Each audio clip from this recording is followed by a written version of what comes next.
ပန်မဲ့သွားမလားဟလာကိုရီးယားသွားမလား12နိုင်လောက်မှရှိတာအောင်12နိုင်ပေါင်းကြောက်အဲ့ဒါကိုကျွန်တော်ရင်မော့နေတာဟိုတော့လာနေချီသွားဘယ်လိုများနေမလဲမသိဘူးနော်ဆယ်ယူစတန်စင်မြန်မာနိုင်ငံလာဖို့တဲ့လာနေချီကြတာတိတ်ခိကဟုတ်ဆိုနိုင်ပိုင်းတော့ဒီနိုင်ပိုင်းတော့လေမြန်စီးတော့ဘာဖြစ်လဲရင်မော့နေအောင်မလေးအဲ့လောက်ကြီးစီးရမှာနောက်ပိုင်းကျတော့လေမြန်စီးလုံးကြီးလို့တော့မပြောထက်ဘူးကျွန်တော်လေမောင်တစ်ခုပေါ်တက်လိုက်လို့ရှင်လေမြန်စင်းပေါ်တက်လိုက်တယ်လေမှုကကျွန်တော်တို့ပြင်ပါကျူဆိုတဲ့စကားပေါ့ welcome ပါဆိုတော့အခုကတွားနေနေရဲ့ destination မှာယာစီးကဘယ်လိုပါလမ်းကြီးမှာဘယ်လိုရှိလဲကပတ်ကအမြဲတမ်းပတ်ထိုင်ကောင်းပါတယ်အကြံပေးတာပေါ့ပြီးနေဟို flying hour ဘယ်လောက်ရှိပါမလို့ပြောတာမကျွန်တော် area တက်လိုက်ရင်ပြောပါလိမ့်မယ် area နေတဲ့ကျွန်တော်ပြန်သွားမယ်ဆိုရင်ကျွန်တော်ပြန်ကြိုင်ဟို incheon ကဆိုကိုရီးယားကိုသွားသူချင်ညာလိမ့်မယ်73နိုင်ကြာပါမယ်အဲ့ကျွန်တော်လူတွေကြည့်တဲ့ခါမှာ73နိုင်တော့တပင်းနေချကျွန်တော်လေညာစီးလို့ဟာ73နိုင်လေးပဲမလုပ်ချအောင်ကျွန်တော်အဲ့လိုဖြစ်သွား73နိုင်တော့ကြောက်တယ်ဘာဖြစ်နေလဲနဲနေလို့ထင်တာအဲ့တော့ကိုရီးယားနေတော့ဘာကောင်းရောက်လဲ9နိုင်အမလေးနဲနေတာသူက9နိုင်တော့တပင်းချဘာလို့တပင်းချကြောက်တော့လူမျိုးတွေလိုနေမှာပေါ့တော့ဘာပြောလို့စင်ငါတူတဲ့မော်တော်ကားလမ်းမှာသွားရင်ပြင်လမ်းမေးထိုးထားရရတယ်တင်းမောရတယ်တဲ့ဟိုရေပေါ်အပိုင်းနဲ့ပြင်ရင်ကန်းဆက်မှာပါလဲထိုးထားရတယ်ရထားပြင်လဲတန်လန်းပေါ်မှာဘာလုပ်လဲမီးလီပြပြီးတော့နောက်ကမီးလီတိုင်းထိုးထားရတယ်မီးလီပြန်စီးရမီးလီပြန်လေတန်းပြင်ဘယ်နှမ်းသွားရမယ်ပြောတာတော့အဲ့တော့မသိဘူးအဲ့လိုတော့ပြောတာအဲ့လိုလူမျိုးတွေဖြစ်မှာပေါ့လေတဲ့တော့ကျွန်တော်ဆိုလို့ချင်တာအဲ့ခေတ်ကာလမှာပြပေါင်း430လောက်ကာလာကြီးနော်ပြပေါင်း430လောက်ကာလာကြီးဒါပေမဲ့အာဗြဟံသူ့လက်ထက်မှာရလားမရပါဘူးဂရိတော့ရတဲ့ချိန်မှာဘယ်လောက်ရှိလို့လဲသူ့အသက်က85နှစ်လို့ကျွန်တော်ပြောခဲ့ပြီးပြီသူတည်တဲ့ခါဘယ်လောက်ရှိလဲသူလောကမှာယုံကြည်သွားတဲ့လမ်းကြီးကဘယ်လောက်နှစ်ပေါင်းအပြင်ဒီနေ့ကပြောတရားလေသူဒီဂရိတော့ပြည့်စုံပဲနောက်ထပ်နှစ်ပေါင်းဘယ်လောက်ဆိုတော့လေ330လောက်မှမဖြစ်တာလေရုပ်ရှိတဲ့ထက်ကခန္ဓာပြေအမွေရတာဆိုတော့ဘုရားခင်ပေးတဲ့ဂရိတော်တွေဟာအာဗြဟံလက်ထက်မှာဘယ်ချိန်ရမလဲသိလားမသိဘူးသူတို့လည်းမသိဘူးသူကွယ်လွန်နေစားရောက်ပြီးနောက်ထပ်နှစ်ပေါင်း330ပြမှာဒီခန္ဓာပြေကိုအစ္စရေးလူမျိုးအနေနဲ့ရောရှိဥဆောင်ပြီးတော့ခန္ဓာပြေကိုသိမ့်ပိုက်ရတယ်ခွင့်ရတာမတူလက်ချက်တော့ဘယ်အချိန်မှမသိဘူးဒါပေမဲ့ယုံကြည်ခြင်းနဲ့ဘာလုပ်နေလို့လဲဟောတယ်လက်ချက်မအောင်ဒါမျိုးကြာမယ်လို့ပြောတာမဟုတ်ပါဘူးအဲ့တော့ဒါပေမဲ့ကျွန်တော်တို့သားမီးလက်ချက်မှာခွတ်တော်လာမလားသေးလို့ကျွန်တော်ခွတ်တော်လာဖို့ကတော့ဒါအနီးကပ်နေပြီနော်ကျွန်တော်တရားဟောဆရာတယောက်ပါပြောစင်အန်ဟောဆရာကောင်းတာတော့ဒီလောက်ပေါင်လို့ဒီမှာလက္ခဏာတွေပြည့်စုံတာနဲ့ခွတ်တော်မလာသေးတာအန်ဟောတာသွားလို့ပြောတာအန်ဟောတာငါတို့တဏှာလို့ပဲဖြစ်ပါလိမ့်လောကမှာရှိတဲ့အပြစ်သားတွေဘာဖြစ်လို့လဲတဏှာလို့ဒီနေ့ညတာခြေဆောင်ကျင်တာလာလိုက်လေအသိတော်တာခြေဆောင်လိုက်မြောက်မြောက်ဆိုတော့ပြစ်သားတွေဘယ်နဲ့သွားမှာလဲဘေးတိုင်းကတော့အဲ့ဒါကိုတဏှာလို့ကြားခင်ကအချိန်ပါလို့တော့လေဆွဲနေတာအဲ့တော့အဲ့တရားဟောဆရာပါအဲ့လိုအချိန်ဆွဲခဲ့လို့မြန်နောက်ထပ်နှစ်ပေါင်း50အတွင်းနောက်ထပ်နှစ်ပေါင်း100အတွင်းမလာခဲ့ဘူးဆိုပါဘူး။ကျွန်တော်တို့သားမိလက်ထက်မှာဝါရှင်တန်စိတ်စီရတဲ့မှာဘာထားခဲ့ရင်ပေါင်းလဲ။ဒါဒီနေ့စဉ်းစားဖို့ပေါင်းတယ်။ဘာထားခဲ့ကြမလဲ။လူမျိုးကျွန်တော်ပြောတာနော်။ Chinese တွေကရောက်နေတဲ့နေရာမှာ restaurant လုပ်ကြတယ်ပြောပါတယ်။ဟုတ်နော်။ Japanese တွေကရောက်နေရာမှာဘာလုပ်လဲသိလား။ကုမ္ပဏီတွေတည်ထောင်ပါတယ်။တေးကောင်းကြီး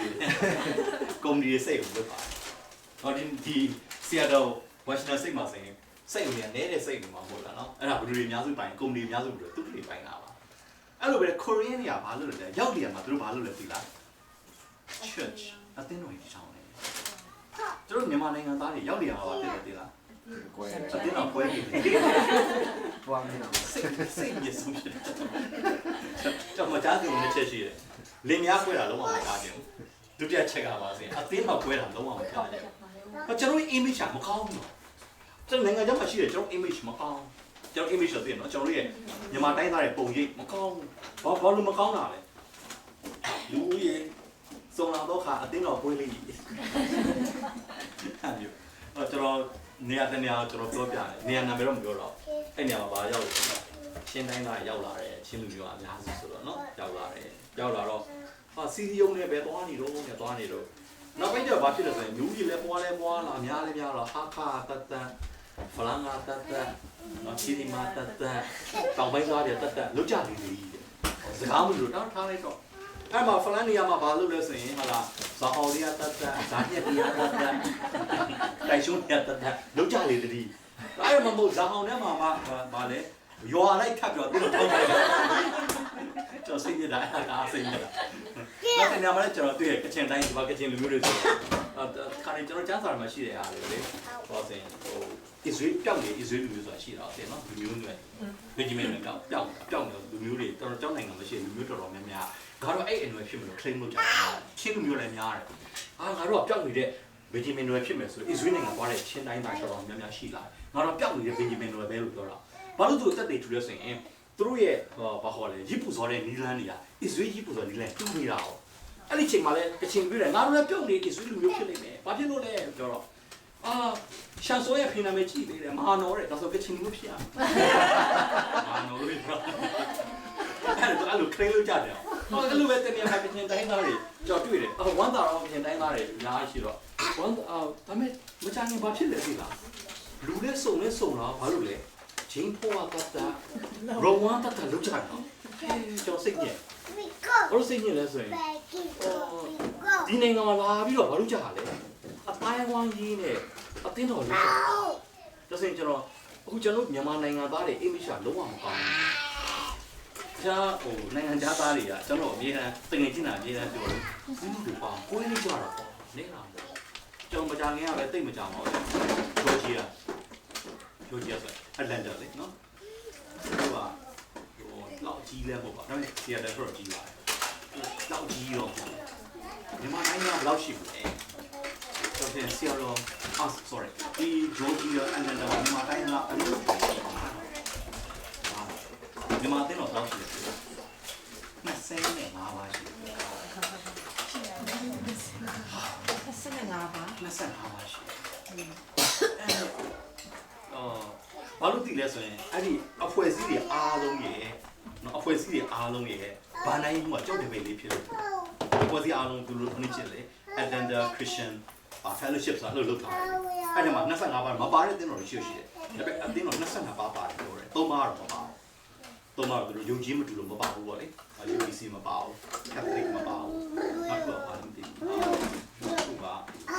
အတင်းတော်ပါတယ်အဲ့ဒါမပါဘူးအဲ့3ပါလို့22ပါရှိတယ်ပြောတာပြီးခဲ့တဲ့နင်းတော့အော်ကက်စထရာကသူတို့ဘာလို့ကြားလဲမနစ်ကအော်ကက်စထရာဆရာယူဇာတန်နှစ်ပါလဲ200ဒီလို့တော့ညောင်းမှရှိတရားဟောဆရာခေါ်ပြီး22ပါပွဲလုပ်ကြတာဆရာယူဇာတန်ဘဝရောက်လာတာတော့ပြည့်နှစ်200ပြည့်တော့မနစ်က2013မှာပြည့်သွားတာဟောဆိုတော့1873မှာစရောက်တာ1873လို့1973မှာနှစ်တရား2013ဆိုတော့လေ200ပြည့်သွားပြီမြန်မာနိုင်ငံလည်းကျွန်တော်ကြားမှာပါပြီးခဲ့တဲ့ဒီဇင်ဘာအကြီးကျယ်လုပ်ကြတာနိုင်ငံကြားမှာလည်းအဲ့လိုအတလန်မာလုပ်တဲ့ခါအဲ့မှာကျွန်တော်သိလိုက်ဟာမင်းတို့ဟာများလာပြီဟုတ်ကဲ့ဆရာများတယ်ဒါတော့ထပ်လာဖို့ရှိသေးတယ်ထပ်လာဖို့ဆိုသိရနော်မပြောမှလည်းထပ်ပြောမှကျွန်တော်တင်းတော့အကြောင်းပြောရင်ကျွန်တော်လည်းဆက်နဲ့ပြောရတာပါတနေရာမှာရှိတယ်ဒရင်ကောင်းလို့ဖြစ်တယ်လို့ပေါ့ဒရင်ကောင်းဟုတ်လားမမပြောတဲ့အတူတူပဲဒါကဘာဖြစ်လဲဆို3ချမ်းကွဲသွားတာနာမည်တော့ဒရင်ကောင်းပဲခိုင်ကုန်တယ်တစ်ချမ်းကပါလဲ Alan speaking တစ်ချမ်းကပါလဲမြန်မာ speakingတတိယချမ်းပါလေမြန်မာရောဖရန်ရောပြောတယ်ဆိုပြောင်းစုလည်းပေါ်လာပြီအဲ့ဒါဗမာစအင်ဒီယာပြည့်စုံဖြစ်ပါလားကျွန်တော်တင်းတော်လို့ကျွန်တော်ပြောတာတများတင်းဆိုတော့တိတ်မပြောရဲဘူးပြောလည်းမပြောဘူးမကောင်းဘူးတကယ်ဆိုပြောမင်းတို့ဖရန်လေးပြောနေဗမာပြောတမယာဝဲမဟုတ်ဘူးဆရာကျွန်တော်ကတရားဟော2မျိုးလုံးကြားတယ်အဲ့ဘက်ကဖရန်ကြောင့်ငါတို့ဗမာလိုမကြားဘူးဒီဘက်ကကျငါတို့ဖရန်လိုမကြားဘူးအတင်းတော့တူမမပြောတူထမင်းစားလာတဲ့သူတွေအတူတူပွဲတွေမလုပ်နိုင်ဒီနေ့မှာအတင်းတော့ခွေးတာအားလို့မစောဘူးဒါကျွန်တော်မြန်မာရဲ့ image ကိုပြန်တင်စေချင်တာအကယ်၍မဲ့ဗျာနောက်ထပ်နှစ်ပေါင်း50ပြန်မှာအရှင်ရှုမလာကျွန်တော်တားပြီးတယ်ဆိုတာဘာထားခဲ့ဟေးငါတို့လည်းတော့ကွဲတယ်မင်းတို့လည်းထပ်ကွဲအောင်အဲ့ဒါမထားခဲ့ပါနဲ့တော့အဲ့တော့တင်တော့မကြအဲ့ဒါရောမထားခဲ့ပါနဲ့တော့ဘာလို့အောင်လဲဟောတလုံးတော့ဟာတင်းနဲ့ဖြစ်တယ်ဆိုတဲ့အနေထားနဲ့ဘာလို့လို့လဲဘာလာလို့လို့လဲခုနကျွန်တော်ပြောချင်တာအာရန်ဒီဘယ်နေရာသွားမှမသိအာရန်ဒီဘယ်လိုပဲပုံရမယ်ဘယ်လိုနီးလာလဲဟောင်းမသိအာရန်ဒီဘယ်ချိန်မှာခံစားမသိလားမသိလက်ပါရှိတယ်ယုံကြည်ခြင်းဒါဆိုရင်ဒီမေကိုစကလုံးတွေနဲ့ယုံကြည်ခြင်းဘယ်အရေးကြီးလဲယုံကြည်ခြင်းနော်ခွဲယုံကြည်ရေးကြီးပါတယ်ဟောင်းယုံကြည်ရေးကြီးပါတယ်ခွဲဘယ်ချိန်လဲယုံကြည်ရေးကြီးပါတယ်ကြောင့်ဒီမေကိုတွေအားလုံးရဲ့ထက်မှာဘာပဲရှိလဲယုံကြည်ခြင်းရှိတယ်ခက်တော့မေကိုတစ်ခုကြည့်ရနောက်မေးဖို့တို့ဒီ heavy septic ကပဲကျွန်တော်ဖတ်ရအောင်နံပါတ်4အဲ့ဒါတော့ urban ဘဝတက်နောက်ဆုံးအချက်ဖြစ်ပါတယ် နော်ဟေးပြစတဲ့မှာကျွန်တော်ဘယ်ကိုဖတ်စေချင်လဲဆိုရှင်ရရင်ကျွန်တော်ဒီဘက်ဖတ်ဖို့ရအောင်ဒီတော့ဆိုတာခန်းကြီး7အပိုင်းငယ်7နဲ့19ရရင်ဖတ်ကြည့်အောင်ဟေးပြ7နဲ့19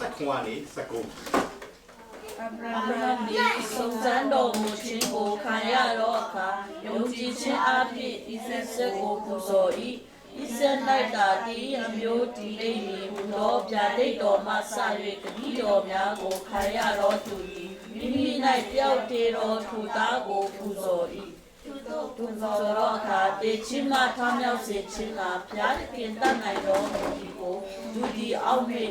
သူသားကိုကိုယ်စားအဖြစ်တေချင်းထဲကရ၏ဘာတွေ့ဆိုရှင်ဘုရားခင်ဣဆက်ကိုတောင်းတဲ့ခန်းဖြစ်ပါတယ်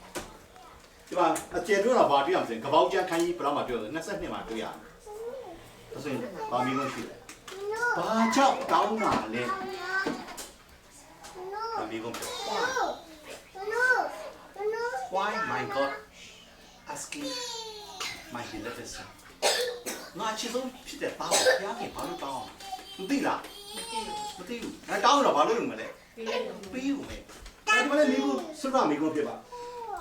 ကျွန်တော်ပြောချင်တာယုံကြည်ခြင်းလမ်းတော့လိုက်တော့သူတို့ရဲ့အဖပြောတဲ့ခါမှာဖယားနဲ့ဘယ်နေရာလဲဖယားနဲ့ဘယ်ဘယ်လိုနီးလဲဖယားနဲ့ဘယ်ချိန်လဲဖယားကဘာကြောင့်လဲဒါရင်ဘယ်အရေးကြီးလဲယုံကြည်ခြင်းကဘာဖြစ်လဲဒီမိကုန်းနဲ့အရေးကြီးလားတခါကျွန်တော်ဒီမိကုန်းထဲမှာပဲရှိနေရနော်ခုဒီနေ့မှာရောက်လာကြတယ်ဒီနေ့မှာရောက်လာပြီးတော့ပထမဆုံးနေ့ရောက်လာလို့လားမသိဘူးသူ့ဘယ်နေရာနေပြောင်းရောက်လာကျော်ပြီးတဲ့လနိုင်ငံကြာမလေးရှားရောက်လာညီငယ်တယောက်တဲ့အမေရိကန်ရောက်တာ4လပဲရှိတယ်ပြည်နယ်6ခုတောင်းပြီးပြောပါအောင်ဆက်ကောနဲ့ကျွန်တော်တန်မော်ရှိရဲ့ညီကိုတယောက်ကဆရာပေါ့လေကျွန်တော်ညီငယ်တဲ့ဆရာဆယ်ဆုံးမပြီးပါဘာဖြစ်လဲ4လပဲရှိပြည်နယ်6ခုတောင်းပြီးတော့ဟုတ်သူဘာဖြစ်လဲခွဲသူစိတ်ထဲမှာဘာဖြစ်လဲဘယ်နေရာမှာခြေဆိုင်ကောင်းမလဲစဉ်းစားဟိုဒီမှာဘယ်နေရာရွှေ့ပြီးလဲမသိဘူးမရှိသေးဘူးဆိုရှုံးမှာပေါ့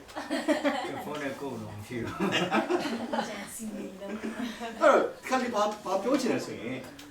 ဘယ်နေရာလဲဘယ်လိုပဲပုံလဲဘယ်အချိန်လဲဘာကြောင့်လဲမေကွန်းနေတဲ့ဘယ်အရေးကြီးလဲယုံကြည်ခြင်းဘုရားခင်ပေါ်မှာယုံကြည်ခြင်းအရေးကြီးတယ်တတိကျွန်တော်ဒီကနေပြောချင်တာဒီမေကွန်းနေမရှိအောင်ပြောတာမဟုတ်ဘူးနော်မေကွန်းနေသူတို့တွေမသိပေါ်လဲဘလို့မသိလဲဘုရားကိုအဲ့ဒါအရေးကြီးတယ်ပြောချင်တာခါကျွန်တော်ဘွားတက်တာမှာဒီမေကွန်းနေနဲ့လာပါလိမ့်မယ်ခွဲ how when why ဒါတွေမေကွန်းနေအများကြီးရှိတယ်နော်ကျွန်တော်မေကွန်းနေမရှိအောင်ကျွန်တော်ပြောတာမဟုတ်နော်ရှိတဲ့နဲ့လူဖြစ်တဲ့ကြောင့်စူးစမ်းတယ်လေးလာတယ်မေကွန်းနေပေါ်လာလိမ့်မယ်ဒါပေမဲ့အဲ့ဒါထက်ဖယားကိုသိခြင်းကပိုပြီးဘာဖြစ်လဲဖယားကိုသိရင်ဘယ်နေရာသွားဖို့သိဖို့လိုလားပြောခဲ့ပြီဖယားသိရင်ဘယ်လိုပဲပုံနဲ့ကလေးရမယ်အောင်ဝယ်ရမယ်ဆိုတော့သိစရာလိုလားဖယားသိဖို့ပဲရေးကြည့်တာဖယားသိရင်ဘယ်ချိန်ရမယ်အမွေခံရမယ်သိဖို့လိုလားဖယားသိဖို့ပဲလိုတာဖယားကိုသိရင်ဘာကြောင့်တောင်းတာလဲသိဖို့လိုလားခါကျန်းစာမှာခွိုင်းအများကြီးပဲနော်မိကုန်းနေအများကြီးပါဘာကြောင့်ဒါမျိုးဖြစ်တာဘာကြောင့်ဒါမျိုးဖြစ်ရတာအဲ့ဆိုကျွန်တော်မြစ်တာနဲ့ပြောချင်တာဖယားကိုသိပါလို့ပဲပြောချင်တယ်မိကုန်းအဖြေသိမလားဖယားကိုသိတာပိုကောင်းလားဒီမှာကြည့်အာဗြဟံတက်တာဒီမိကုန်းရဲ့အဖြေသိလားသူသိလားမသိဘူးဘယ်နေရာတော့မှလည်းမသိဘူးဘယ်လိုပဲပုံရမှာမသိဘူးဘယ်တော့အမွေနေရမှာလည်းမသိဘူးဘာကြောင့်တောင်းတာလဲသူသိလားအာဗြဟံဘာလို့ချီးကျူးတာမိကုန်းမသိလို့လားဖယားကိုသိလို့လားဖယားကိုသိမိကုန်းမသိတာပြဿနာလားမဟုတ်ဘူးအဓိကပြဿနာပါလေဖယားကိုမသိတာအဓိကပြဿနာယုံကြည်နေမှာတော့အဓိကပြဿနာခိုင်ကျွန်တော်ကအဓိကပြဿနာတော့မထင်ဘူးတာမညပါထင်တယ်တာမညသိနော်တာမန်လေးကိုပါထင်တယ်အဓိကတော့ဟောဆရာဒါတွေသိမှဖြစ်မှာနော်မလုံးနဲ့ဖယားသိတာဒါတွေသိတာလည်းပိုကောင်းလားကောင်းတယ်အဲ့ဒါကိုစဉ်းစားစီရုပ်ပြည့်နေပြီးတော့အာရဘောတက်တာဟာသူ့ရဲ့ဘဝတက်တာဘာလို့ဆိုရင်ကျွန်တော်ဘဝတက်တာပဲပုံသက်တည်ဖြစ်ဖို့တဲ့ဘုရားခင်ကဘာလို့ဆိုရင်ပို့ဆောင်နေဆိုတာအသက်တာတော့ဒီချက်ဖြစ်ပါတယ်ကဲတော့ခါဝေးကြည့်ရအောင်ဒုတိယကောင်းတယ်တော့ဘဝဟောင်းရ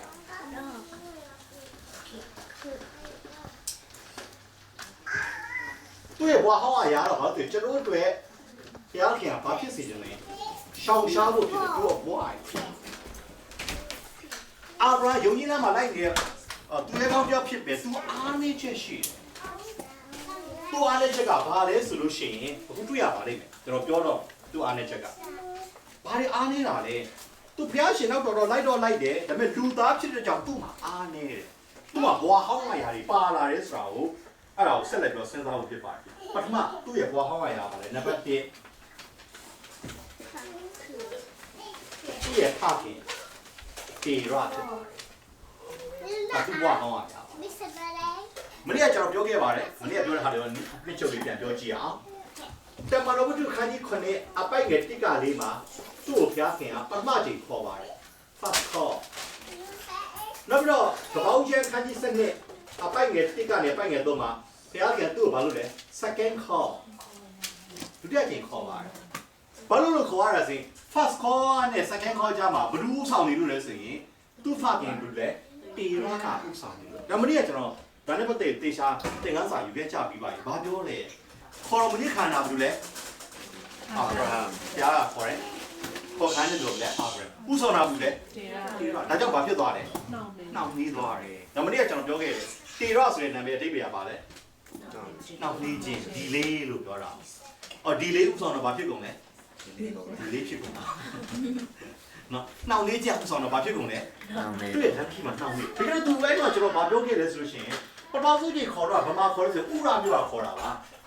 နော်ခါလည်းတဲ့မျိုးသားတွေနဲ့ဥရမျိုးမဆိုပိုတေးမီးယားမေသောပေါတာမီးလို့ကျွန်တော်သိခဲ့ကြတယ်ဒါမနေ့ကလေးလာပြီးသားဖြစ်တဲ့ကြောင့်ကျွန်တော်သိသိပြန်စဉ်းစားတော့နော်ဒါပြန်မြင်အောင်ကျွန်တော်ပြောချင်တာဥရနေတော့သူသွားတယ်တကယ်တော့ခန္ဓာမီးရောက်ဖို့သွားတာပါဘယ်မြို့မှနေလဲခါရမြို့မှနေနောက်မှအဖေသေးမှပဲရောက်တာလေခန္ဓာပြိုရောက်တာသူတို့ဒါဆိုခါရန်ဆိုတဲ့လက်ခုလမြို့မှနေတာမှားလားမမှားဘူးလားပုံမရောက်ဒီမရောက်လို့ကျွန်တော်ပြောခဲ့တယ် cross road လို့ပြောခဲ့တယ်ကျွန်တော်မနေ့ကထွက်လာတော့ဥရအဓိပ္ပာယ်မနေ့ကပြောတယ်ဘာအဓိပ္ပာယ်လဲ fire me ဆိုတဲ့နေရလွတ်ပြီလားလွတ်ပြီတော်လွတ်ပြီ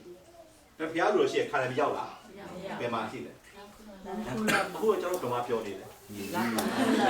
လမ်းဆုံးစဉ်းစားဖို့လက်ပြလာမှာကျွန်တော်ပြောနေကြလားလို့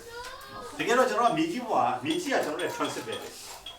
မြေကြီးဘွားကျွန်တော်ပြောတာဝမ်းသာစရာပါဒါပေမဲ့မြေကြီးဘွားမှာကျွန်တော်ဘာမလုပ်ရအောင်ဆိုကျွန်တော်ရဲ့ဘွားတက်တာရင်းနှီးမြှုပ်နှံမှုမဟုတ်ရအောင်ကျွန်တော်ထာဝရတက်ရပြီးတော့ထာဝရကောင်းကြီးရောက်ဖို့တည်ကြတာဖြစ်တယ်ကျွန်တော်ရဲ့ကျင့်ကြံခြင်းနဲ့ကျွန်တော်ရဲ့ပြုမှုခြင်းနဲ့ကျွန်တော်လှုပ်ဆောင်ခြင်းနဲ့အောင်တော့ဘယ်ကာလအတွက်ဖြစ်ရမလဲထာဝရကာလအတွက်ပဲဘာလို့လဲဖြစ်တဲ့နာအော်တဲ့အာဗြဟံဒီနေ့မှာခါရမြို့မှာဘာလို့လက်ခုလက်မှာမိပြီးနေတယ်ဆိုရင်သူ့ဖခင်ဘာလို့မလို့လဲထူးဆောင်လာလို့တော့သူ့ရဲ့ဘွားဟောင်းအရာဒါပဲတော့သူ့ဖခင်ကပြောင်းလဲလားဆိုတော့မပြောင်းလဲဘူးဖခင်ခေါ်တဲ့တန်ကြားတာဘူးကြားတာလေသူ့ကိုပြောဖို့သူ့ဆောင်ဖို့ကောင်းတာဒါမနေ့ကကျွန်တော်မပြောခဲ့စင်ဒီသားစုမှာပဲဖြစ်ဖြစ်အဲ့ဒီမှာဖြစ်ဖယားခေါ်တဲ့လူဘာလို့ဖို့လို့လဲ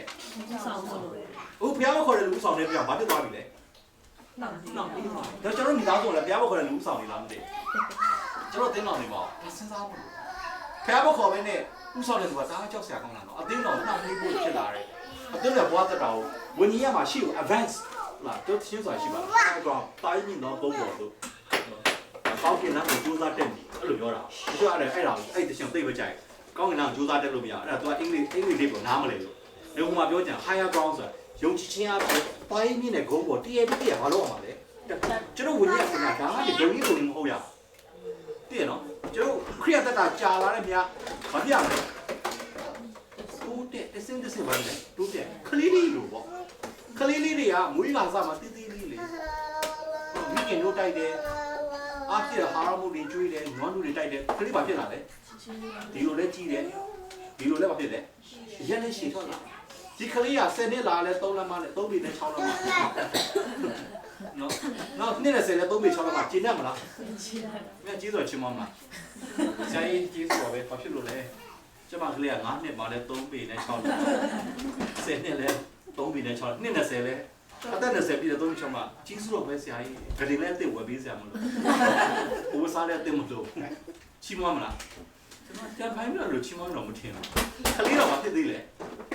ဖြည်းဖြည်းမဖြစ်လာလဲကြီးထွားရင်းကျက်လာတယ်သူကျွန်တော်ရဲ့ဘဝတက်တာအတိုင်းပဲတိုင်းပြင်းတဲ့ဂုံးပေါ်ဘာလို့တရေပြီးတည်းကန်နှမ်းဖို့လိုတာဆိုတော့မစ္စယုံကြည်လို့ဖြစ်လာပြီဘောင်းကင်းဖြစ်လာပြီဆိုပါတော့ဘောင်းကင်းဖြစ်လာလောက်ကတဲ့၄-၅နှစ်လား10နှစ်လား20လားဖြစ်လိမ့် အဲ့ချိန်မှာကိုယ့်တက်တာစဉ်းစားပါလေလုံးခဲ့တဲ့9နှစ်မှရှိရယုံကြည်နေအခုယုံကြည်တူသေးလားဒါစဉ်းစားတိုးလာလားရော့သွားလားဖြေတော့မဖြေနဲ့ချက်ဆက်ကောင်းတယ်တိုးတယ်ဆိုတော့ဖြေဖို့ကောင်းတယ်ရော့တယ်ဆိုတော့ဖြေစရာမကောင်းဘူးဟုတ်ယုံကြည်ခြင်းကဘာဖြစ်လဲတင်းတည်းတိုးလာမှာတိုးတက်တိုးပွားလာမှာအဲ့ဒါဖျားခင်အလိုတော်ပဲကြတိနေကျွန်တော်ဘာပြောချင်လဲဆိုရင် तू ကတော့ခါရမြို့မှာနေချမ်းပြင်ဝင်ကြီးကဘာမှမတူတက်ဘူးဒါကြောင့်အဲ့ဒါကျွန်တော်ပြောခဲ့ပါတယ်အာဘရောင်85နှစ်လို့ပြောတဲ့ခါမှာဥရာထွက်လာတဲ့ချိန်လားဟုတ်လား ဟုတ်တယ် မဟုတ်ဘူးဘယ်မှာလဲခါရမြို့ကထွက်လာတဲ့ချိန်ပါလို့ပြောပါမနေ့ကတင်ပြီးသားမိသွားတယ်14နိုင်ကြည့်တော့ပြီးကြတယ်ကဲတယောက်ဖတ်ကြည့်ကဘောက်စနေပိုင်းငယ်လေးဖတ်ကြည့်ပါကဘောက်ကြခိုင်းစနေပိုင်းငယ်လေး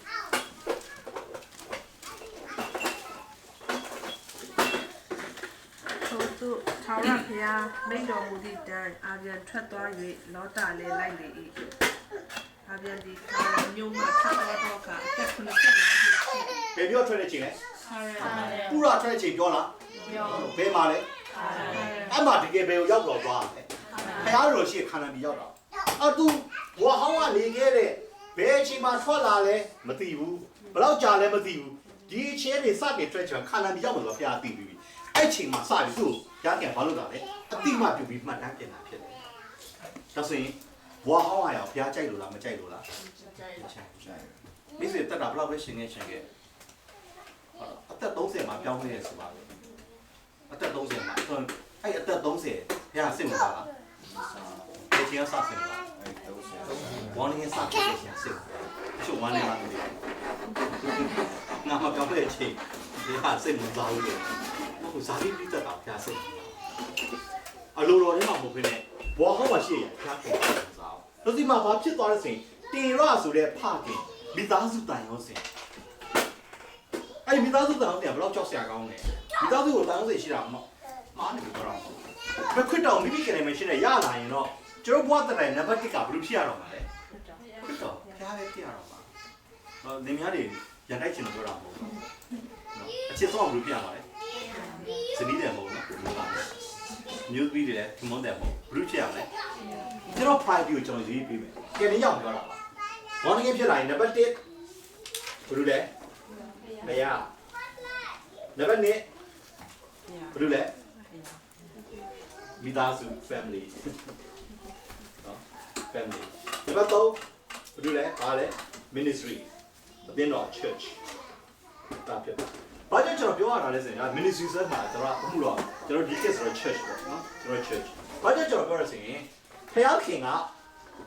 ကပောက်ချမ်းခန်းကြီးနှစ်မှာပထမဆုံးမိသားစုပြီးချောင်းပါတယ်။တမန်တော်တို့ခန်းကြီးနှစ်ယောက်မှာအသင်းတော်ပြီးချောင်းလာပါ။ဒါနှစ်ပေါင်းအပြည့်ဘယ်လောက်တော့ပါလဲဆိုရင်၄တောင်ပြီးပါပါ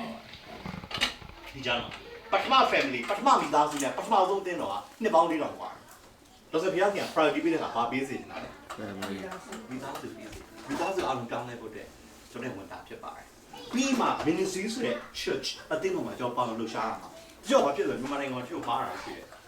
ကျွန်တော်ရဲ့ scenery မှာဘာမှားလဲဆိုရင်မိသားစုကို view ဆိုင်နေတာမှုတော်ဆောင်တာဖြစ်ပါတယ်လောက်တူသားတွေတလူတွေအင်မတန်မှကြီးမားစွာနဲ့ဘာဖြစ်လဲဆိုးတွန်းတောင်းချမ်းတာ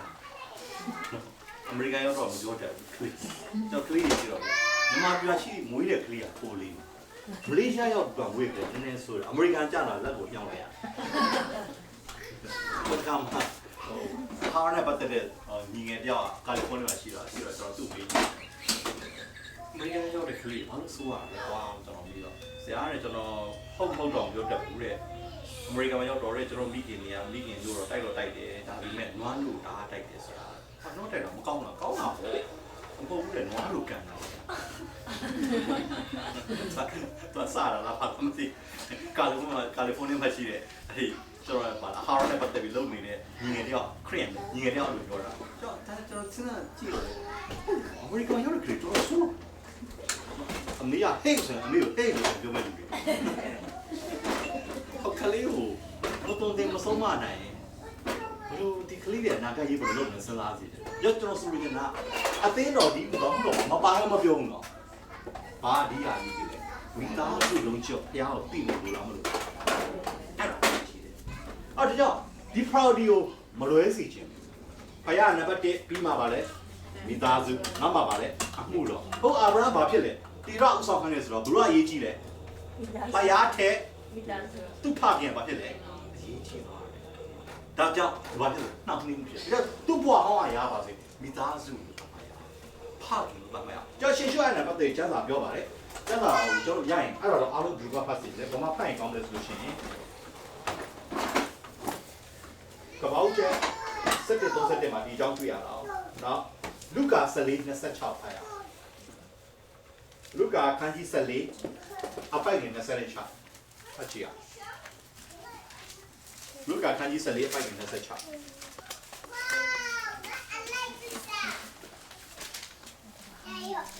တွေ့ကြလားဒီတွေ့ဖတ်ကြည့်ရအောင်။ငါချမ်းတို့လာပြီ။ မိဘသားများမိကိုနမတို့ကို၎င်းသူတို့ကမိမိလက်တကို၎င်းသူတို့ဒီငါလည်းတကယ်ဖြစ်နိုင်တာ ထိုသူဒီပါဖြစ်လေ ငါတပည့်တွေ ဒါဆိုရင်ကျွန်တော်ဖျားခင်လမ်းကြီးလိုက်တဲ့အခါမှာမိဘသားမယားညီကောင်မမတမမုံမေဆိုတာဘာပြောလဲတကယ်မုံတယ်ပြောတာလားပေါ်ဘူးအဖေကိုကျွန်တော်မုံတယ်အဲ့လိုပြောတယ်ဆိုတာ priority ကိုပြောတာသားမယားမိမမေ့ငါမုံပြီအဲ့လိုပြောတာမဟုတ် priority ဘယ်လိုအရေးကြီးဆုံးလဲဖျားခင်အရေးကြီးဆုံးဖြစ်တယ်အဲ့ဒါကိုပြဖို့ပဲဖြစ်ပါတယ်နောက်ဒီတီရောနဲ့ဒီကိုကျွန်တော်ဗာထည့်ပေးချင်တယ်ဆိုရင်ဘေးကနေတော့လောတာလို့ထည့်လိုက်ရလောတာသူ့အကိုရဲ့သားဖြစ်ပါတယ်ဒါကတော့ခုနပြောလို့အပေါ်မှာဟလာဖခင်လို့ရေးမယ်ဒါသူ့ရဲ့အကိုရဲ့သားဆိုတူဖြစ်ပါတယ်လောတာလည်းပါလာတယ်ဟောလောတာပါလဲကြောင့်နောက်ပိတ်မှာကျွန်တော်တွေ့ရပါပဲเนาะမနေ့ကလို့ဆိုကျွန်တော်အကြောင်းရောက်နေမယ်ကပောက်ကျန်ခိုင်း73ပေါ့เนาะကပောက်ကျန်ခိုင်း73မှာဗာတွေ့ရတယ်အပိုက်ငယ်9ကနေပြီးတော့အပိုက်ငယ်စလုံးရမှာလောတာနွားကြောင်းသားနဲ့အာပြဲနွားကြောင်းသားနဲ့ပြဿနာဖြစ်ပြီလောတာနဲ့အာပြဲကျမပြဿနာဖြစ်ပြီစကြက်လူချပြီအာဗြဟံကကျွန်တော်သေးစိတ်စလားဘယ်မှာပါစလားအာဗြဟံတွေ့ကြတဲ့ဆာမိုးပေါ်ညာဆိုတာအဲ့ဒါကျွန်တော်ပြောအသေးစိတ်ပြောတာဆိုတော့လောတာပါလာတာကောင်းတယ်ဒါဒီနဲ့အာဗြဟံရဲ့ယုံကျင်းသွားတဲ့လမ်းခီးစင်မှာသူကအနှောက်ရှက်ဟန်တာဖြစ်တယ်ဒါလည်းသူ့ဘွားတက်တာသူဖြစ်တဲ့ကြောင့်အကိုရဲ့သားဆိုသူ့တကယ်တော့သူ့ရဲ့တူပေါ့လောတာရဲ့ဖေကငယ်လေးနဲ့ဆုံးသွားတယ်။ဘာကြောင့်ဆုံးလဲလို့ကြားစာမပြောတော့ကျွန်တော်ပြောလို့မရဘူး။သူ့ရဲ့ဖခင်တေရမဆုံးခင်နဲ့ဆုံးသွားပြီလား။လောတာရဲ့ဖေကအဲ့တော့ तू ကဖာတဆိုးလေးပေါ့ဖာဆိုးဆိုတည်နော်ဖခင်မရှိရဲ့ကလေးလေးလေးဆိုဘာလို့လိုက်တာလဲ။ तू ကခေါ်လာတာမှသူ့ပြပါပေးတာလေပြတ်လာပေးတာဖြစ်ပါတယ်။အဲ့တော့ तू လည်းဘာဖြစ်လဲဆိုလို့ရှိရင်ဘောကြခိုင်းစတော့ပိုက်ငါးစိုးကြိုင်တော့တွေးလိမ့်မယ်နော်ဟုတ်စင်လောတာအဖြစ်သူတို့မှာကြီးမားတဲ့ပြဿနာဖြစ်လာတာဘာပြဿနာလဲစကြက်လို့လာတယ်တို့ဖျားခင်အထာတော်သွားရင်းနဲ့သူကျွယ်ဝလာတဲ့အခါကျန်းစာဘလို့မှတန်းတင်တာဖြစ်လားအာပြနဲ့သူ့အကိုသားလောတာတို့ဒီထိုအရက်မှာအတူတကွရှင်တွဲနေထိုင်ဖို့အတွက်ထိုညီကြီးမဆနိုင်လို့ပြောတယ်ဘယ်တော့ကောင်းကြီးများလဲဆိုရင်ညီကြီးတော်မှာဖြစ်လေမဆအဲ့ဒါနဲ့စကြက်လူကြပြီအာပြန်နွားကြောင်းသားနဲ့လောတာနွားကြောင်းသားဘာဖြစ်လဲဆိုရင်စကြက်လူကြတယ်အဲ့ပြဿနာဝမ်းနေချင်ဝဲစရာဖြစ်တွေ့ကြုံတာကြော်ဒီကနေပြီးတော့အာဘရဘွားဟောရတဲ့အာမတခုမှမကောင်းဘူးကျွန်တော်ဘွားဟောရလည်းမပါလာခဲ့စီတယ်ခရက်တတ်တာပဲပါဘွားဟောရတဲ့ဘာတွေလဲဘွားဟောရမမုန်းမှုဖြစ်လိမ့်မယ်ဘွားဟောရတန်းတောင်းဖြစ်လိမ့်မယ်ဘွားဟောကစိတ်တောက်တယ်ဆိုပါလို့ပြောင်းလဲပြီးလဲစိတ်တောက်တယ်ဆိုတာလည်းသိထားလို့ပါနော်မပြောင်းလဲကြတော့မိမလိုက်စားရဲဆိုတော့ပြောင်းလဲပြီးလဲမိမလိုက်စားတာအန်တယ်ကြီးတာမပြောင်းလဲကြတော့ဝိုင်တောက်တာဒါစိတ်ဝင်စားတယ်နော်အခုလည်းဘဝကြီးကဘီယာတောက်တာအမျိုးသားနဲ့အမျိုးသမီးကပုံများကြီးပြောတာတော်တော်တောင်းချမ်းနဲ့မတောင်းချမ်းလေးတွေယောက်ျားတွေကတော့ဘီယာမတောက်တော့တကယ်အပြင်းစားပဲတောက်တော့အဲ့ရပဲတောက်တော့ဟိုကဘီယာစတေးရှင်းနဲ့နေတာမဟုတ်ချွတ်ချောင်းလို့ရောက်တဲ့လူတွေတတိထားကြည့်နေတာလေကြောင်ပြုတ်ပြန်လဲလူတွေဘီယာစတေးရှင်းနေတာအဲ့ဘီယာစတေးရှင်းမှာအဓိကပေါက်တယ်ကအမျိုးသမီးများဖြစ်တယ်ရန်ကုန်ပြည်နေဘီယာထားတော့အားလုံးမဆုံးအမျိုးသားတွေကဘီယာတောက်တာတော့ဒါဘွားဟောင်းရတယ်ဘွားဟောင်းရတယ်ကဘွားတစ်ထက်မှာပါလာတယ်ဖျားခင်တော့လာတဲ့လမ်းခီးကခုနကျွန်တော်ပြောတိုင်းဘွားတစ်တက်တာအဲ့ဒါပါလာရင်ကျွန်တော်တက်တာအဲ့ဒါဘာလို့မဲ့ပါလဲဆွဲချမယ်တာဖြစ်တယ်ကဲကျွန်တော်လူမျိုးကြီးကတောင်းတောင်းနေတာရှင်းရှင်းလေးမကင်လူမျိုးဆိုပါကင်လူမျိုးဒီမှာကင်လူမျိုးရှိတာမရှိတာတော့ကျွန်တော်စရိယာကင်မျိုးမျိုးနားပြီးတော့ ယူထားမိတယ်ဆိုတော့မှားတာပြောတာမဟုတ်ဘူးယူထားမိတယ်ဆိုတော့ဘာလဲတော့ကြောက်စရာကောင်းတာအဲ့ဒါကင်းမျိုးယူထားပြီးတော့ကင်းမေ့ယူပြီးမှအောင်ဟောစရာကောင်းတယ်ဘလို့အောင်ဟောစရာကောင်းစင်မတို့အေအိုတိုင်းဖြစ်ဖြစ်နော်အေအိုတိုင်းမှာကြုံပြောလို့မူဗင်တို့နောက်ပြီးတော့မော်လမန်ဂျွန်းတို့နောက်ဘိုကလေးတို့ကြုံပြကြိုက်လက်တို့ဘာလဲတို့ဘာလို့လဲရုပ်ဘာလဲဘာလို့လဲသိဟိုဘာလဲဖြာလေးခင်းပြီးတယ်ခေါင်းလေးထားတယ်ဆရာကြောဆန်အိတ်ခိုင်းတာကျွန်တော်အိတ်ကိုပဲစိတ်ဝင်စားတယ်နော်အဲ့ဒါကျောင်းမဆန်ချင်တယ်လားဆိုတော့လူစွဲကောင်ဘာထားလဲဒီလားစေပေါ်လေးကွန်ရဆရာတို့သုံးဆောင်ကြပြောတာနောက်မှယူနီချန်တို့လက်ဖက်တော့နောက်မှလာတာအရင်ဆုံးအဲ့ဒါတောက်ခိုင်းတာကျွန်တော်စိတ်နဲ့မတောက်တော့ဆိုတော့ကျွန်တော်အောင်ဥစ္စာတော်တော်ဝါနဲ့ကြည့်သူတို့ရဲ့တင်းတော့လေအောင်ဥစ္စာကောင်းတာဘာလဲဆိုရင်ငါတခုတော့ကောင်းတာဘာလဲဆိုရင်စစ်လီတော့တောက်တယ်ဒါပေမဲ့အသိတော့တော့မတောက်ဘူးဘာလို့စစ်လီတောက်လမ်းမှာရှောက်လာရွာမှာရှောက်လာရွာရတယ်တော့အသိတော့ခြံစီလို့ဝင်တော့မှာဆိုဘာလို့လဲတဲ့သူ့စိတ်လေးကိုမိတက်ပြီးတော့အဲ့မှာအသားလေးချိတ်တာမှတ်သားလေးချိတ်တာဒါငါဟာချိတ်တာချိန်တော့ကျွန်တော်ဗျာနဲ့ကိုယ်ပဲဝတ်ပြူတယ်ဝတ်ပြီးတော့တင်းလို့ဆရာကောင်းကြည့်ပြီးပြန်လာရင်ကိုယ့်အဖတ်သားနဲ့ကိုဘာလို့လဲစိတ်လေးလို့တော့မင်းကြီးရောလေတောက်ပြီးပြန်ထွက်သွားတာအဲ့ဒါပြတ်တာမဟုတ်ဘူးအတင်းသားအဲ့လိုစိတ်လေးမင်းကြီးရှင်မှာတင်းလို့ဆရာပွဲလာတော့ငါ့ကိုလည်းဘယ်လိုဘေးဦးလို့ပြောတာပြတ်တာတင်းလို့ဆရာလည်းဘာလို့လဲစိတ်လေးတောက်တယ်အဲ့ဒါတွေကဘယ်အရာတွေလဲရင်ချင်းမှုနဲ့ဆင်လာတဲ့ဟာတွေနော်ဘောဟောင်းအရာမလူမျိုးကြီးမှလည်းဒါရှိတတ်တယ်ဘာရှိလဲအမရှင်းမျိုးသားတွေဆိုပါလို့စေးရင်ငုံတာတို့နော်ခိုင်နီးငုံတာတို့ဒါလည်းဘာတွေလဲဝါဟောင်းရတယ်မကချင်တိုင်းသားဆိုဘာပါလာတာလဲခေါင်းပါလာတာခေါင်းကြီးပါလာဟာဘွဲလို့ခေါင်းကြီးပြင်းပြင်းလေးမှပို့ပြီးတော့စိတ်ချမ်းသာတယ်ဒါတော့ပဲဘောနငင်းနေတယ်ကတော့ကချင်တိုင်းသားမှာခေါင်းကြီးမတောက်တော့ဘူးဝမ်းသာတယ်ဒါပေမဲ့ပြောတာခေါင်းကြီးပိုကြိုက်တဲ့လူရှိတယ်ပြောတယ်ဘောနင်းဖြစ်လာမှခေါင်းကြီးပို့ပြီးချိုသွားတာအဲ့ဆိုတော့ဒါဘာအရာတွေလဲဘွားဟောင်းလိုက်ဘွားဟောင်းရတယ်ဘွားတစ်ထက်မှာလုံးဝရှင်းပြလို့ရတယ်။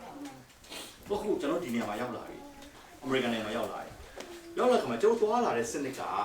မြန်မာနိုင်ငံညီကြီးမှုနဲ့သွားလားအမေရိကန်ညီကြီးမှုနဲ့သွားတော့လား။ကောင်းတယ်ဆိုင်။အမေရိကန်ညီကြီးမှုနဲ့သွားတော့။အချို့အဲ့ဒါကြောက်တယ်။ကျွန်တော်တခုပြောမယ်။အာရှတိုက်သားတွေရဲ့ mindset နဲ့အမေရိကန် mindset နဲ့တွေ့တယ်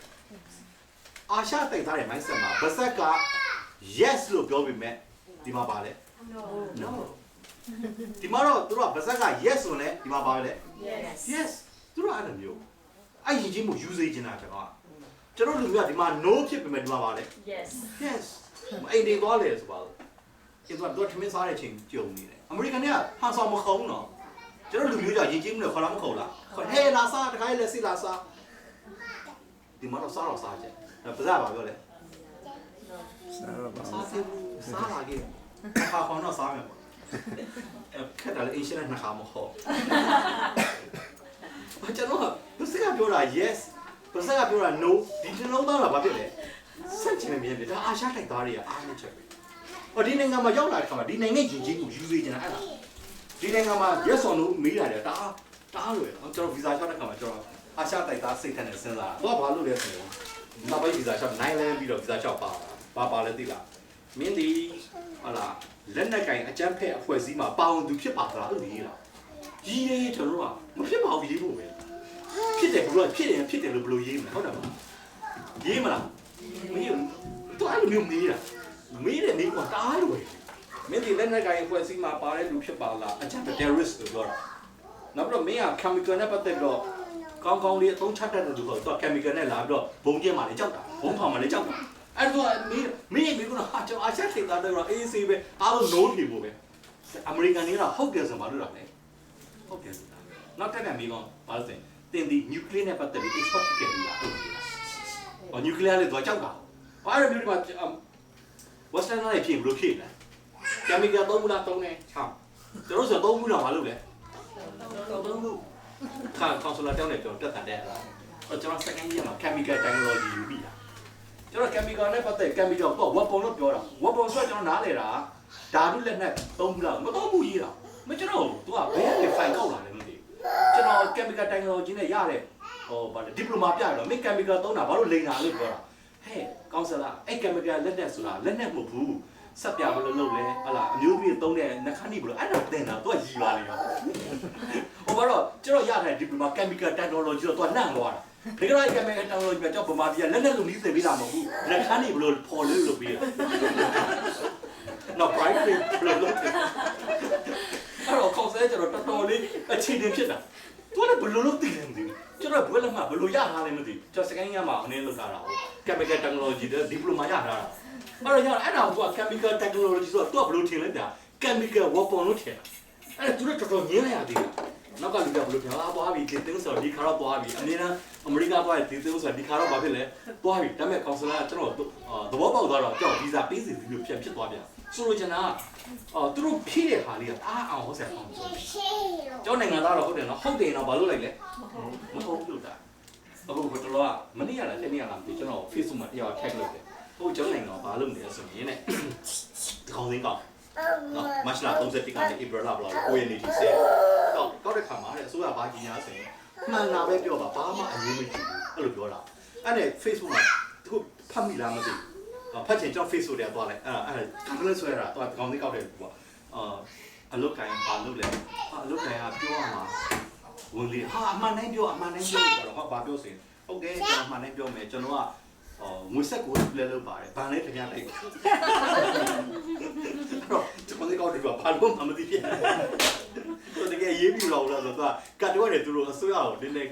တယောတာကလိတာနေမှာပါနော်ငွေဆက်ကိုလုပ်တယ်မလားဗန်လေးတပြားတိုက်တယ်ဆိုတော့အဲ့ဒါမျိုးလုပ်ရင်တကယ်အရေးယူမလားသူကမေးချင်တာပေါ့သူအစိုးရပြောတာသိရမလားဒီကောင်လေးကောက်ရင်ဘာပဲလုပ်ဘာလုပ်မလဲထဲအရေးမယူအိမ်ပိုင်လည်းဘာလုပ်မလဲ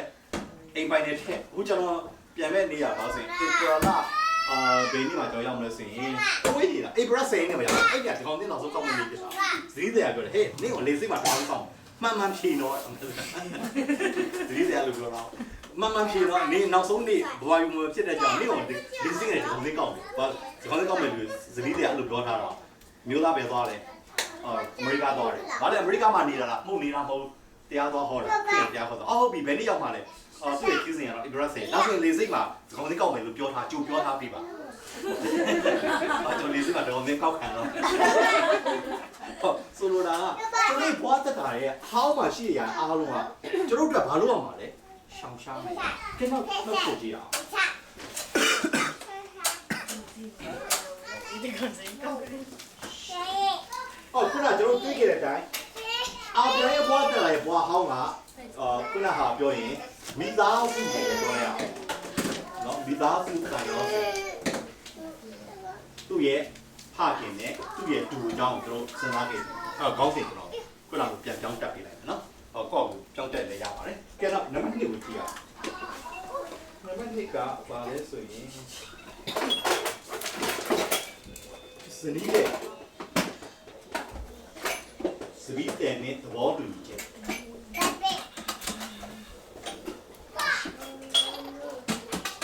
အဲ့ဒါပါလေဆိုရင်ဖျားခင်တို့ခေါ်တဲ့ခါသူစရိတဲ့ဖြစ်တဲ့ဆာရာနဲ့တူဘာသဘောတူထားဆိုရင်အောက်ဆက်ကောင်းတဲ့သဘောတူညီဖြစ်ပါတကယ်တော့အာပြန်နဲ့ဒါတွေ့ရနေတယ်ပေါ့နော်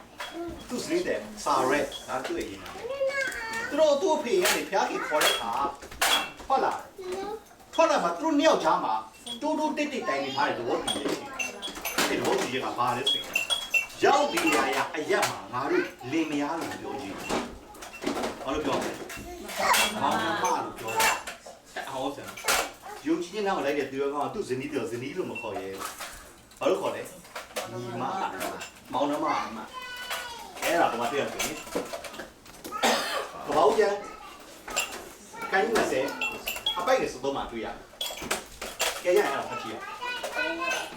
ရအောင်ဖတ်ကြဘာကြခိုင်းနေစေအပိုက်နေစတော့ကျွန်တော်ကိုအပါလေးမှာပေါ်ရဒီပေရောတော့အခါကျွန်တော်ကတင်းတင်းနာနဲ့ကျူပြပြီးကျူနေတာငါဒီတေးအိမ်မှာဖြစ်ချောင်းကြောက်နေရတာပြောရမရဘူးပါအော်သူတို့ကနေဘာလို့လဲဆိုရင်ဇနီးမောင်နှံဘွားနေပြီးမှဘာဖြစ်လဲမောင်နှမဘွားကိုရောက်သွားတယ်တော့သူတို့ဇနီးမောင်နှံပဲဘယ်ရောက်နေရမှာဘယ်လိုပဲပြောရမလဲဘာမင်းကငါ့ရဲ့ကို မနဲ့စာရောမြင်တာဒါမင်းကငါရပါလေညီမနှမအဲ့လိုပြောတဲ့အတွက်ကြောင့်အာဗြဟံဘုရားမှာဘာလို့ခဲ့ရလဲနှစ်ချိန်နှစ်ခါလိန်ခဲ့နံပါတ်ဟိုကြီးနံပါတ် A လို့ရေးရတယ်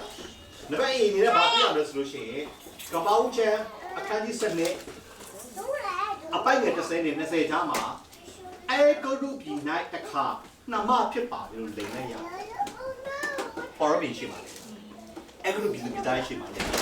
စာဝါးလေးချောတာချောတယ်အော်တာခုနကျွန်တော်ပြောတဲ့ကပောင်းချမ်းခိုင်းစတဲ့ပိုင်ငယ်လေးမှာဘုရားခင်တော့ကခေါ်ပြီးတော့ခါရမျိုးနဲ့စထွက်တာတော့85နှစ်လို့ပြောတာစာရနဲ့တော့10နှစ်กว่าတော့65နှစ်65နှစ်ဖွားရတာချောတာအော်ဖြစ်ဒီချိန်65နှစ်ဆိုဘယ်လိုနေလဲ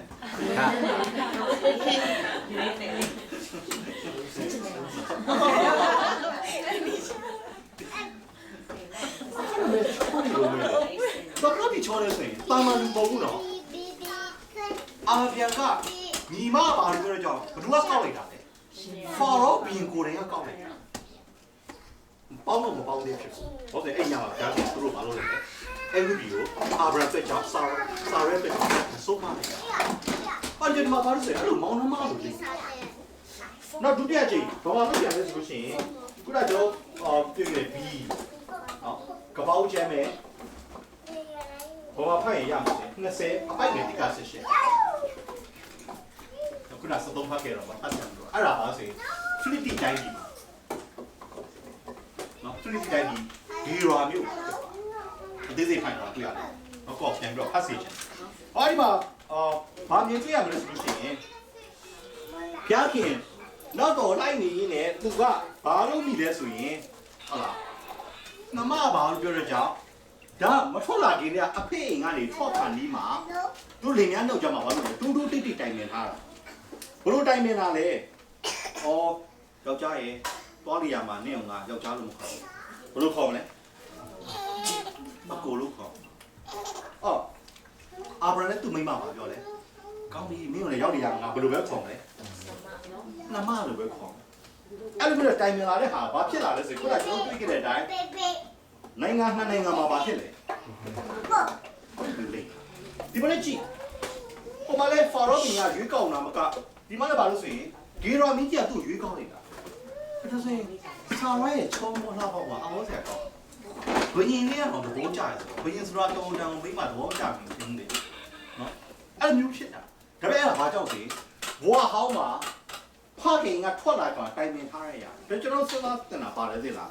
ကျွန်တော်မပြောင်းလဲခင်တော့ထားခဲ့တဲ့အရာတွေကဘွားတစ်ထက်မှာရှိပုံမပြောင်းလဲခင်တော့ထားခဲ့တဲ့ဗရင်းရင်တွေသဘောတူညီချက်တွေပေါ့မပြောင်းလဲခင်ထားခဲ့တဲ့ဆုံးဖြတ်ချက်တွေအားလုံးပြောင်းလာပြီးဘာလို့ရတော့မလဲအဲ့ဒါအားလုံးထားခဲ့ဖို့ကောင်းမထားခဲ့နိုင်ဘာဖြစ်မလဲလာမယ့်ကိုယ့်ရဲ့ယူရင်းလမ်းကြောင်းတွေမှာအဲ့ဒါကိုယ့်အတွက်ဘာဖြစ်လဲကြီးမားတဲ့ပြဿနာဘာဖြစ်လဲဒီဖြစ်ပါနောက်တစ်ချက်တော့ဘာတွေ့ရမလဲဆိုလို့ရှိရင်A go to ဥစ္စာပစ္စည်းလို့ခေါ်ပါတယ်အဲ့ group ကိုသွားတဲ့အတွက်ကြောင့်ဘာတွေပါဆိုဥစ္စာပစ္စည်းတွေပါလာတယ်များလာတယ်အဲ့ဒါကိုကျွန်တော်ဘာပြောဆိုရင်ကပောင်းချမ်းခန်းကြီး7နှစ်အပိုက်ငယ်30နဲ့20ပါတွေ့ရတယ်အဲ့ဥစ္စာပစ္စည်းကြောင့်နံပါတ် A ခုနကကျွန်တော်ပြောခဲ့တဲ့ကပောင်းချမ်းခန်း73အပိုက်ငယ်73မှာပြဿနာဖြစ်တယ်နောက်အဲ့လိုပဲနံပါတ် B အဲ့ဒီဥစ္စာပစ္စည်းကဘာပါလဲဆိုကြုံမပါလာသေးတယ်အဲ့ကြုံမနာမည်ကဘယ်လိုဆိုဟာဂရလို့ခေါ်တာပစ္စည်းထဲမှာကြုံမတွေပါတော့သိမ့်ပိတ်လာတော့အဲ့ဟာဂရဖြစ်ဘာဖြစ်လဲကပောင်းချမ်းခန်းကြီး16အပိုက်ငယ်တိက16ထဲမှာအဲ့လေပြတ်တော့ပြဿနာဖြစ်ပြန်အဲ့ပြဿနာပါလဲဆိုလို့ရှိရင်ဣရှင်မေလဆိုတဲ့ကြုံမမွေးတဲ့ပါယောက်ျားပါဖြစ်တယ်ရပါဖြစ်ပါတယ်ဟုတ်လေကြီးမားတဲ့ပြဿနာဖြစ်ပါတယ်တော့အဲ့လိုမျိုးခဏလေးသွားလိုက်တာနဲ့ဟိုရတဲ့ဥစ္စာပစ္စည်းတွေကသူ့ဘွားတက်တာနဲ့အင်မတန်မှဝမ်းနေစရာကြေပွဲစရာတက်တိုင်းဖြစ်စေတဲ့ຢာဆိုတာတက်တာမှသိချင်တယ်တော့အဲ့လိုဥစ္စာပစ္စည်းတွေမှာဘာပြဿနာတဲ့ခုနစကြက်လူဝက်ပြဿနာပြောတာအမရပန်ကျန်ကျွန်တော်အသေးစိတ်ပြောကြပါအမရပန်ဆက်လက်ပြီးလာဖို့လည်းကျွန်တော်အားပေးတယ်နေ့လည်းဆက်လာကြပါလာရင်ဘာဖတ်လာမလို့ဆိုရင်ကပောက်ချမ်းခိုင်းဆက်တဲ့ကပောက်ချမ်းခိုင်းဆက်တော့ဆက်ဖိုက်တာနော်အခုမပြီးသေးဘူးလေမရပန်ကကျွန်တော်ဘာလုပ်မလဲဆိုလို့ရှိရင်အာဗြဟံတွေ့ကြုံတဲ့ဆာမွေးဝဲတွေတိုက်ပွဲတွေနော်ပြဿနာတွေအဲ့ဒါကိုကျွန်တော်စဉ်းစားပါဒါဆိုရင်ဒီကနေပြီးမှအာဗြဟံဘောဟောရာတွေကဘယ်လောက်ဒီသူ့ဘွားတက်တဲ့တက်ပြီးရဆိုစဉ်းစားတယ်နံပါတ်1မိသားစုတိုင်အောင်စဉ် ဖေနဲ့ဖေကတူလောတာနံပါတ်1စတိတဲ့နဲ့ဘွားဟောင်းကဘာလို့ထားလဲသဘောတူချက်အဲ့သဘောတူချက်သူဟာနှစ်ကိနှစ်ခါပါဖြစ်ရတယ်လိန်ညာကိဖြစ်တယ်အချို့အာရှတိုင်လိန်ညာတိတ်မဆန်းဘူးလို့ပြောကျောင်းနဲ့လိန်လို့ရောက်လာခဲ့ကြတယ် တော့ကြီးကြီးလေး ရုံးတကမှာတက်ပြီးမလုပ်လဲလိန်အမိုင်းပြန်ရင်မတတ်ပါပဲနဲ့မတတ်ပါမယ်နဲ့တတ်ပါမယ်လို့ပြောတယ်ထောင်ထဲကိုမပုတ်ပါဘူးထောင်ထဲပုတ်လို့ပြောတယ်အဲ့လိုပြောတော့ဘယ်ရောက်လာပြီလဲအမေရိကမှာဆက်မလေးစီကျွန်တော်ဟိုမှာလိန်နဲ့ဟာအကျင့်ပါတော့တိတ်မကောင်းဘူးနော်ဒီဆက်လိန်ရင်တော့တိတ်မဟုတ်တော့ဘုရားရှင်တက်တာလမ်းကြီးလဲပါကျွန်တော်ဖြောက်မှကျင်တရားရတယ်ဖြောက်မှဖြောက်မှနဲ့ဘာလို့လဲသွားဖို့လို့ဆိုပြောကြတယ်လိန်နဲ့ပြည့်တဲ့ကြောင့်ဘုရားခင်ခွင့်လို့ပြောတာကျွန်တော်ယုံပါတယ်ဒါပေမဲ့ဆက်ပြီးတော့ဘာလို့မသိဘူးလဲလိန်နေတယ်တော့ကျွန်တော်ခိုင်တိုင်းလုံးမှာဘာပြည့်စင်နေဟိုဘာမှမနာမည်တမျိုးဗျာစင်ကာပူနာမည်တမျိုးမလေးရှားနာမည်တမျိုးအမေရိကရောက်လာပြီလေတော့ဟောက်ဘောကိုလည်းချောင်းညီကိုတောင်းနေတာအားကြီးနေပါစင်ကာပူမှာအဲ့စင်ကာပူကညာလို့ဆိုင်မှာတော့ဟိုချက်ကြီးခေါ်ပါကြော်ပေါ်ရေးစရာတော့တင်လာတဲ့ဘာလို့တင်လာသူဆိုင်စက်တိုင်မှာပေါ့လားလူချီဆိုတာညာစည်းကြီးပေါ့စင်ကာပူတော်တော်နာမည်ကြီးရတယ်အဲ့မှာရပါမှာဆိုပါလေသမင်းဆိုင်အဆုံးရှိတာလူချီဟောတော့10နိုင်မှာတင်တန်းပြီးတော့10နိုင်ပြီးတော့ကျွန်တော်တို့တုတ်ဆက်တယ်ဆရာ7နိုင်လောက်ကြာလာခဲ့ကျွန်တော်ချက်ကျွေးမယ်ဆိုတော့ဟာညတကောင်ဆိုကျွေးတာဝါမှန်ပါဘူးလေဆရာကဘာဖြစ်ဖြစ်တညလောက်လာခဲ့ပါဆိုတော့တညသွားဟာလာတော်စီရတယ်သူကြောင်းနဲ့ဆိုင်လည်းတော်စီရတော့လည်းလည်းကျွမ်းကျင်တယ်အဲ့မှာသူ့နာမည်ကတမျိုးအဲ့နဲ့ကျွန်တော်စင်ကနေဘဝပြန်ရောက်တော့တနေ့ရောက်သူ့ညီနေဦးပါတွေ့တော့တိတော့စင်ကနာမည်လှမ်းခေါ်လိုက်တော့ကျွန်တော်လက်ကြည့်သူ့နာမည်ခေါ်တော့သိတာသူကဘာသာလဲဟဲ့ဘာဖြစ်လို့လဲငါကဆရာအဲ့ဒါစင်ကနာဘာဘီနာမည်ပေါ့ဟုတ်လားဘာနာမည်ဘလို့လဲဘာနာမည်အဲ့လိုပါအေးဟုတ်ပြီမှတ်ထားအဲ့ဒါနောက်တစ်နှစ်လောက်ကြာကျွန်တော်မလေးရှားရောက်တော့ MMC တင်းတော်ရောက်သွားမြန်မာမစ်ရှင်ချက်ရောက်တော့သူ့ကိုတွေ့တော့ကျောင်းစင်ကဗမာပြည်နာမည်ခေါ်မှာစင်ကနာမည်ခေါ်ကျွန်တော်ကပ်ပြီးမယ်မင်းကိုခေါ်ဆရာမလေးရှားမှာထုံးစံတယ်နာမည်တောင်းလိုက်တယ်အဲ့နာမည်ခေါ်အော်ပြီးအဲ့နာမည်လည်းခေါ်တော့ဟောနောက်၄နှစ်လောက်ကြာတော့ကျွန်တော်မချီကန်ရောက်တော့သွားမချီကန်မှာဗရက်ခရစ်မှာတော့နေတော့သူ့ထပ်နေရတယ်။ညဘလို့ခေါ်မှာ။ကြောက်ထင်းတိုင်းကြုံပြီးတာ။ဝါသာကြ။ဘာလို့စင်မချီကောင်သူ့နာမည်နောက်တစ်မျိုးပြတ်တာ။ဟောအခုကျတော့ဘာဖြစ်လဲဆိုစိတ်ထဲမှာလေသူ့တွေ့ရင်လေတင်နော်ဖုံးဆက်ဗမာပြည်နာမည်လားစင်ကာနာမည်လားကြောက်နာမည်လေးလို့လူချက်ထားတာ။သူမြင်လာတယ်မင်းကဘာနာမည်နဲ့ခေါ်ပါလဲမင်းတူတော့ဆိုတော့ခါကျတော့တိုင်းလာတယ်အဲ့လိုမျိုးရှိကြတယ်အဲ့တော့ဆိုလိန်ညာချင်းပဲမှုတာလေဒါပေမဲ့ဒီမှာကြည့်ဘွားဟောရသဘောမီချက်မကောင်းတဲ့ဘုံကြီးကသူ့ဘွားတက်ကဘာပြေးလဲအစီတာနှောက်ချက်ပြီးတယ်ရနောက်ဆုံးနေလေကျွန်တော်ဥစ္စာပစ္စည်းကိုတွေ့ခဲ့ကြတယ်အဲ့ကတူကပါလဲဥစ္စာပစ္စည်းချင်းသူ့ပြန်သူ့စကြမှာပြတ်တာဖြစ်တယ်ဟာဂရာပြင်ပါဖြစ်လာတယ်မိသားစုမှာ division ဖြစ်လာတယ်ဘောကြတိုင်းဆက်ချပိုင်နေတက်လာဖိုင်စာရဲရပါပဲကျမအကြီးကလေးမရဘူးဘာဖြစ်အဲ့ကလူပြရတယ်ကျော်မရှိရတယ်သူ့ရှင်နဲ့ပြေးတယ်ဆိုတော့အော်ရာကိုယောက်ျားကိုကျော်မလက်ထက်အရေးတာအော်လို့ကျော်မလက်ထပ်ပြီးလိုက်တော့ပေါ့အဲ့ကျော်မနဲ့ကလေးကတော့ဟောဘာဖြစ်တော့အရှင်မေးလာပဲကိုယ်ဆောင်တည်းတခင်မအောင်မထီမဲ့မြင်ပြူတယ်ဆိုတော့အဲ့အိမ်တော်ဘလောက်မှာ division ဖြစ်လာတယ်အဲ့ဒါဘာကြောင့်လဲအဲ့လိုမျိုးခဏလေးသွားတဲ့ကိစ္စဘလောက်ထိကြီးမားတဲ့တက်တန်ဖြစ်ပြီးတော့ပေါ်ပြကြတယ်။ဒါပြည့်နေကျွန်တော်စဉ်းစားခဲ့ကြတယ်။ဘောတက်ကဟာတွေကကောင်းနေရတယ်။ဘောဟောင်းရတယ်ဘာဖြစ်လဲ။မကောင်း။တော့ဘောတက်ကရတယ်ဘာလို့ဖို့လဲ။ပုံသက်တင်နဲ့လိုက်ရှောင်လို့ဖြစ်တယ်။ဘောဟောင်းရဘာလို့ဖို့လဲ။ရှောင်။တော့ကြောက်ရအောင်။အသက်မှာခံယူပြီးတော့နေ့စဉ်နဲ့မြကြားလို့တော့သွားလိုက်အောင်လို့ကျွန်တော်တိုက်တွန်းချင်ပါတယ်။ကြောက်တဲ့ပုံမှာဖျားရှင်ကောင်းကြီးပေးပါစေ။ကျေးဇူးတော်ကြီးဆုံးတာရအောင်နော်။မြေတော်ရှင်ဖဖျားဒီနေ့အဘရာဘွားတဲ့နဲ့ဘွားဟောင်းအရာများကြောင်းတာမီလို့စဉ်းစားကြကြဖြစ်ပါတယ်။ဖဖျားတက်တာတီးတဲ့ကောင်းကြီးမင်္ဂလာဖြစ်စေနဲ့မိတို့ဘွားတက်တာမှာအလိုလိုညီသွားလာခြင်းလည်းပြီးတော့ကိုရဲ့ဖြောက်မှခြင်းတရားနာမှာယုံကြည်ခြင်းအပြင်နားထောင်တဲ့ပေါ်လာဖို့အတွက်ဒီနှုတ်ပတ်တရားဆိုရင်တက်တာမှာမဆာတင်တဲ့ခြင်းနေပြီးခြင်းသူပို့ဆောင်တော့ကောင်းရှိပေးပါပြီကြောင့်ဒီကျမရှိတဲ့ထမြောက်တက်ရှင်တော်မူသောရှင်ရှုဖျားနာမ၌ဆုတောင်းခြင်းနဲ့တူအနှံ့ကြပါလားဖဖျား။အာမင